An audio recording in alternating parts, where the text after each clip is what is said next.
Well, hey everyone, welcome to Community Extras. Ryan Franey here, and I had the privilege to preach in Ringwood this past weekend, and Ryan Batesel and I both looked at Acts chapter 2, where we saw the reality that in the early church, Luke describes that awe came upon every soul.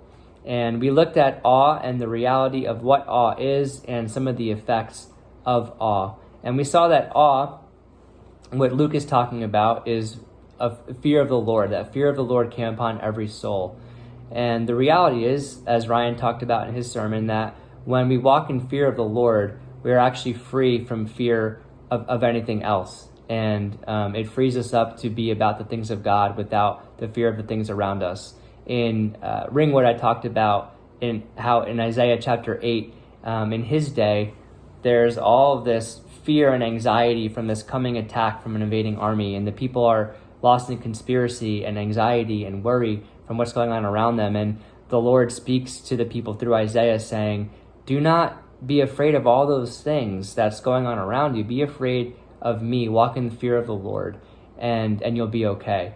And one question for us that we can think through in our groups this week is what are some of the things that we allow to captivate us and consume us and essentially be afraid of in our lives instead of fearing the Lord? That we can sometimes be so concerned about what's going on in our culture or with media and the culture wars and politics and all that stuff, and it can actually captivate us and consume us more than the Lord does. And what are some ways that we can maybe grow in that?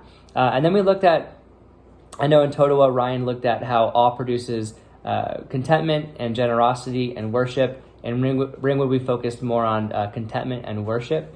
And when it comes to contentment, one of the things I think for us is a struggle at times in an affluent society is to realize how much we've been blessed by God and lose some of the awe of his provision for us. Sometimes I think we can conflate our wants and desires with our needs. And in the scriptures, when it talks about God's blessing, his blessing in our lives materially, it's talking about our needs being met.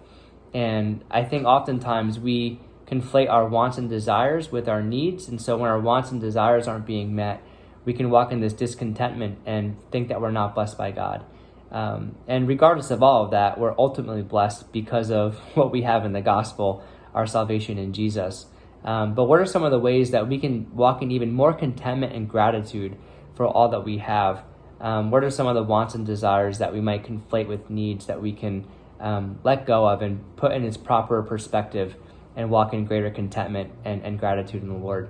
And then lastly, just circling back to the reality that when we fear God, we walk in freedom from fear of anything else. And what are some of the things that maybe you can discuss in your group that hold you back because of fear? And maybe talk about laying those things down, maybe praying for each other to walk more in fear of the Lord above and beyond those things. And just dream a little bit of what it will look like then, of how you can run for the gospel and kingdom instead of fearing those other things around us. So love you guys. I hope you have a great discussion and hope to see you soon.